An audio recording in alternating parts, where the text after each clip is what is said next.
चतरा जिला परिवहन कार्यालय ने सड़क सुरक्षा माह के तहत 3 दिवसीय बैडमिंटन टूर्नामेंट आयोजित किया। वहीं विजेताओं को हेलमेट देकर सम्मानित किया गया, जिससे सड़क सुरक्षा के महत्व को रेखांकित किया गया है। साथ ही जिला परिवहन पदाधिकारी इंदर कुमार ने युवाओं से हेलमेट पहनने और यातायात नियमों का पालन करने की अपील की। सड़क सुरक्षा माह का आयोजन सरकार के गाइडलाइन के अनुसार हो रहा है और इसमें बहुत सारे इवेंट्स हैं जो कि पूरे इस जनवरी महीना में हम लोग करना है। और उस इवेंट्स का उद्देश्य भी यही है कि लोगों को जागरूक करना है सड़क सुरक्षा के नियमों के तहत किस तरह से वो सड़क पर चले, पालन करे। और जो नवयुवक हैं, तो देखा जा रहा प्राय कि ज़्यादातर नियम तोड़ने में, उल्लंघन करने में उन्हीं का हाथ रहता है या उनका सहयोग रहता है, तो उनको जागरूक करके उनको सुधारना। बैडमिंटन टूर्नामेंट का आयोजन किया गया था। बैडमिंटन किया गया है, आज फाइनल था उसका। और फुटबॉल टूर्नामेंट भी चल रहा है। इसके बाद हम लोग क्रिकेट भी कराएंगे। इसका सब का लक्ष्य एक ही है कि जो नवयुवक हैं, जो नए पीढ़ी के बच्चे हैं, जो अभी 18 साल होने वाला है या उसके आगे आकर के जो रैश ड्राइविंग करते हैं या हेलमेट नहीं पहनते हैं, तो उनको इस माध्यम से जागरूक करके और कुछ जैसे आज आप देखेंगे, आज हेलमेट में ही हम लोग प्राइस ग्रुप में हेलमेट दिए, मतलब आप इसको लगा के चले। और ये आप अर्जित किए हैं, आप अर्जित नहीं भी किए तो भी आप लगा कर चले। यही हमारा एक उद्देश्य है इस तरह का प्रोग्राम कराने में। लोगों से क्या अपील करेंगे सर? लोगों से अपील करेंगे कि ये माह तो साल भर में एक बार हम लोग सरकार के गाइडलाइन के अनुसार चलाते हैं, लेकिन आप 12 माह हेलमेट लगाएं और ड्राइविंग लाइसेंस के साथ चलें और सड़क सुरक्षा के मानक और नियम जितने हैं उसको पालन करें। इससे बहुमूल्य जीवन जो हम देखते हैं कि अभी जैसे पूरे साल में हमारा 130-40 के आसपास मृत्यु हुआ है, तो वो मृत्यु दर में कमी आए, जान मान की क्षति ना हो, लोग सुखी संपन्न रहे, यही हमारा उद्देश्य है। सड़क पर चले तो नियमों का पालन करके चले और चतरा समानालय में उपायुक्त रमेश घोलप की अध्यक्षता में नार्को समन्वय केंद्र की बैठक हुई। अफीम की खेती और नशीले पदार्थ के खिलाफ कार्रवाई तेज करने का निर्देश दिया गया। थाना और अंचल स्तर पर नियमित समीक्षा होगी। साथ ही भूमि मालिकों और संलिप्त लोगों पर कठोर कार्रवाई की जाएगी। चतरा उपायुक्त की अध्यक्षता में खनन टास्क फोर्स की बैठक संपन्न हुई। 2024-25 में 67 प्राथमिकी दर्ज, 147 वाहन जब्त और 22.9 लाख जुर्माना वसूला गया है। सभी अधिकारियों को अवैध खनन, परिवहन और भंडारण रोकने के निर्देश दिए। साथ ही अम्रपाली क्षेत्र में रोड स्वैपिंग मशीन, जीपीएस और निगरानी बढ़ाने का भी आदेश दिया गया। गुमला के पुराने बस डिपो में आयोजित सनातन जन चेतना सह भजन संध्या कार्यक्रम में हजारों लोग शामिल हुए। भजन गायिका शहनाज अख्तर ने राम और हनुमान भजनों में माहौल राममय बना दिया।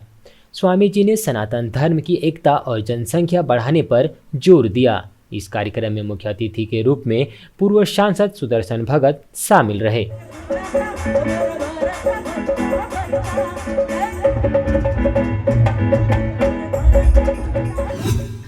लोहरदगा में सड़क सुरक्षा जागरूकता माह के तहत प्रभात फेरी का आयोजन किया गया। प्रभात फेरी की शुरुआत समानालय मैदान से हुई और बरवा टोली चौक पर समापन हुई। इस फेरी में लगभग 500 छात्रों ने भाग लिया। साथ ही डीओ और मोटरयान निरीक्षक ने इसे हरी झंडी दिखाकर रवाना किया। कार्यक्रम में हेलमेट, सीट बेल्ट और यातायात नियमों का पालन करने का संदेश दिया।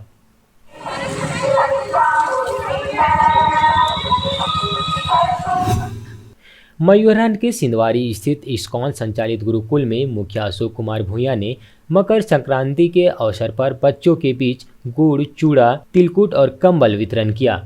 बच्चों को परिवार की कमी महसूस न हो, इस उद्देश्य से उपहार दिए गए। मुखिया ने गुरुकुल की सहायता के लिए हर संभव सहयोग का आश्वासन दिया। चतरा के मयूरहंड स्थित मां भद्रकाली परिसर में आगामी 19 जनवरी को बुदेल राजपूत समाज द्वारा प्रतिभा सम्मान समारोह सह वनभोज का आयोजन किया जाएगा। साथ ही वर्ष 2010 से 2025 के बीच सरकारी नौकरी पाने वाले युवाओं को सम्मानित किया जाएगा। मुख्य अतिथि के रूप में पूर्व विधायक निरंजन प्रसाद सिंह होंगे। आयोजक का उद्देश्य समाज को एकजुट करना और युवाओं को प्रेरित करना है। चतरा के प्रखंड कार्यालय परिसर में लगभग 24 लाख रुपए की लागत से बने बाउंड्री वॉल में कई जगहों पर दरारें और गेट का दीवार टूटने की घटना सामने आई है। कई मीडिया संस्थान के द्वारा खबर प्रकाशित होने के बाद 7 जनवरी को जांच टीम का गठन किया गया था। लेकिन अब तक रिपोर्ट नहीं आई। संवेदक पर घटिया सामग्री इस्तेमाल का आरोप है। 80 वर्षीय जानकी महतो ने 2015 से स्वच्छ अभियान चला रहे हैं। अब तक झारखंड, बिहार और बंगाल के कई जिलों में सफाई कर चुके हैं।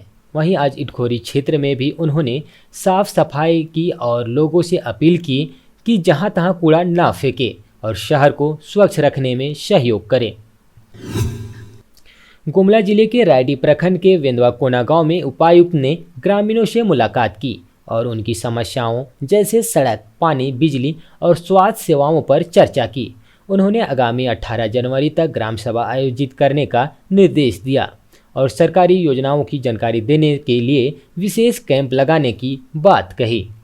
चार पत्रों के माध्यम से ये सूचना मिली थी कि वेंदवा कोना में जो एक्सेस है, सड़क है, उसकी बहुत आवश्यकता है और जिसके कारण अभी कुछ दिनों पहले एक प्रेग्नेंट दीदी को जो है टांग के यहाँ से हॉस्पिटल की ओर ले जाना पड़ा।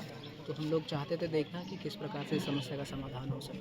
तो जैसा कि आप लोगों ने देखा, बीच में कुछ रैयती ज़मीन है जिसके कारण रोड का निर्माण अभी तक नहीं हो पाया है। हम लोग प्रयास करेंगे कि जल्दी से जल्दी सड़क का निर्माण हो जाए। साथ ही ग्रामीणों ने कुछ और समस्या बताई, जैसे बिजली की समस्या, पानी की समस्या। तो हम लोग प्रयास ये करेंगे कि समयबद्ध तरीके से इन सभी समस्याओं का समाधान। राजमहल में माननीय सांसद विजय कुमार हांसदा की अध्यक्षता में दिशा समिति की बैठक हुई, जिसमें केंद्र और राज्य सरकार की योजनाओं के प्रभावी क्रियान्वयन पर चर्चा की गई।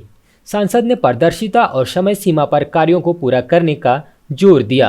आगामी 26 जनवरी को नए चयनित आंगनबाड़ी सेविकाओं को नियुक्ति पत्र प्रदान किए जाएंगे। गिद्धौर थाना क्षेत्र के गंगपुर गांव में पुलिस ने पिकअप वाहन में लदे 7 मवेशियों के साथ 2 तस्करों मोहम्मद नौशाद अंसारी और मोहम्मद अरशद को गिरफ्तार किया गया।